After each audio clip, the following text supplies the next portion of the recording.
Welcome to the Tech Egg. Don't get scrambled. Enjoy the video. You'll start by verifying accounts and connectivity so changes apply correctly. First, open Settings and go to Messages.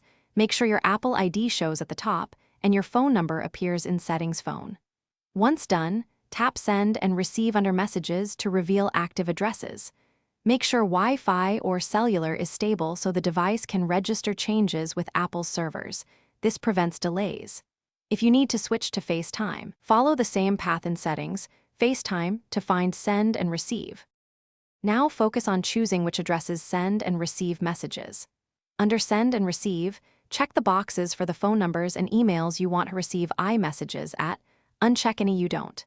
Next, under Start New Conversations from, pick the default identifier you want recipients to see when you message them, your phone number or an email. This changes outgoing identity across Messages and FaceTime. Make sure your Apple ID is signed in correctly. If options are grayed out and sign in again to refresh. Finish by restarting your iPhone so the system re-registers your chosen send and receive addresses with Apple. After reboot, send a test iMessage and SMS to confirm both sending and receiving work as expected. If messages still show the wrong number, sign out of your Apple ID in Settings, then sign back in to force a refresh.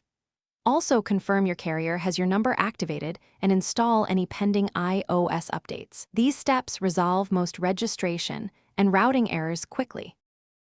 Thanks for watching. Consider subscribing if I helped unscramble your problems.